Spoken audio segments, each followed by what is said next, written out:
Iginiit ni Secretary Boying Rimulya na hindi siya nangako kay Senador Rodante Marcoleta na gagawin itong state witness ang mga diskaya sa investigasyon ng gobyerno sa umano'y anomalya sa flood control projects. Dagdag pa niya, hindi kailangan nakasaad sa batas ang kondisyon na isauli muna ng mga kontraktor ang nakuhang pera bago sila tanggapin bilang testigo ng gobyerno.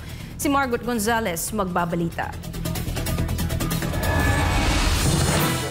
Patuloy pa rin ang usapin kaugnay sa mag-asawang Curly at Sara Diskaya bilang posibleng state witness sa investigasyon sa umano'y korupsyon sa flood control projects. Ang Department of Justice o DOJ hanggang ngayon hindi pa rin kumbinsido na kwalipikado maging testigo ng gobyerno ang mag-asawang Diskaya. Si Justice Secretary Boying Rimulya nanindigan na mayroong sariling pamantayan daw ang DOJ para sa pagtanggap ng state witness. Ito ay kasunod ng sinabi ni Senator Rodante Marcoleta na wala sa batas ang restitution o ang pagbabalik ng nakulimbat na pera sa taong bayan bago silang gawing state witness bilang isa sa mga kondisyon muna ng DOJ para sa mga diskaya. It doesn't have to be in the law.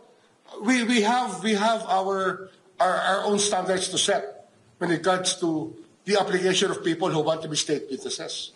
Definitely, there are many things that we have to consider when we want the person to be a state witness. The first question is, are they telling the whole truth? Nilinaw din ni Rimulya na bagamat nakapag-usap sila ng senador sa telepono ay wala naman anya siyang ipinangako na gagawing state witness ang mga diskaya gaya ng sinasabi umano ni Senator Marcoleta. Gate niya masusing pag-aaral at forensic accounting ang kailangan bago malaman kung kwalipikado mga ito para sa witness protection program. Hindi umano pwedeng idaan sa simpleng request lang ng isang senador.